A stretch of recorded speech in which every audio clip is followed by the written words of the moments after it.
In today's morning rounds, concerns over using social media as a source for medical advertising. Pharmaceutical companies, healthcare providers, and advocacy groups are turning to celebrities and influencers to get their messages out on social media. Regulators are keeping a close eye, though. We spoke to one influencer who usually posts about fashion and travel, and now she's moving into personal health, and she's not alone.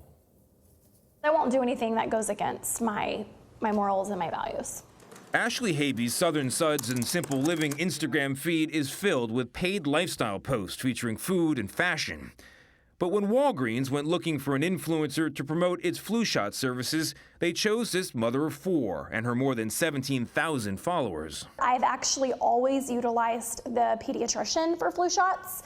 And last year alone, I think we waited like 2 or 3 hours. And so I think I was just trying to let my audience, which is mostly moms, know that there are more convenient options available. A self-described holistic mom, Habee says her post was not intended to advocate for or against flu shots, but she still got backlash from vaccination opponents.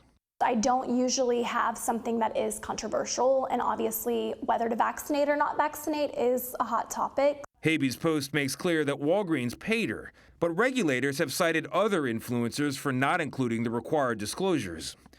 I'm Julianne Hough, and I have endometriosis. Actress Julianne Hough was publicly criticized for her Instagram posts raising awareness of endometriosis, which were actually sponsored by the maker of a drug that treats the disease.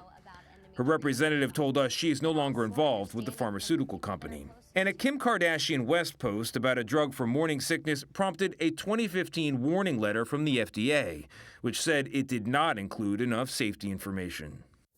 Our Dr. David Agus has been looking at the growing number of health-related influencer posts. Dr. David, good morning.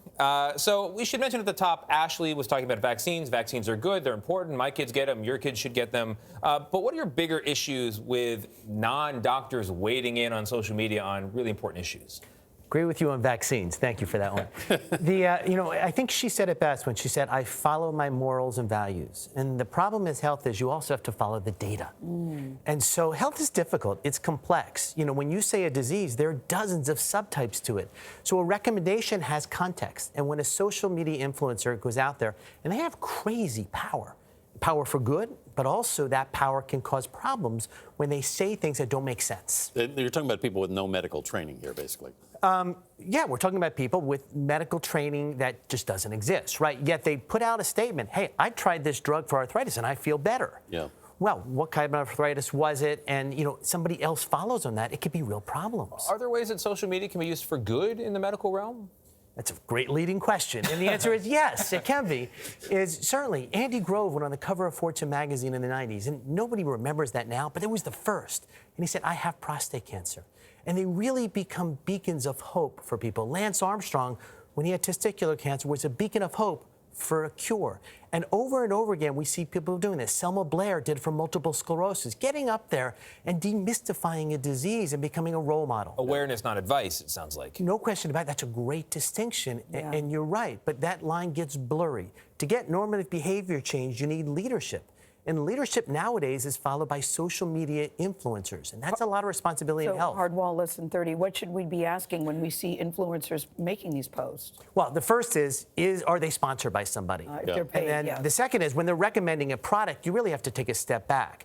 Talking about a disease, providing information, I love, but recommending products in health just shouldn't be done in today's world. I'm going to look for you on social media. Yeah. Doctor. Yeah, if they're sponsored, they should say it, but they don't always. That's a key thing. All right, Dr. David Agus, thanks.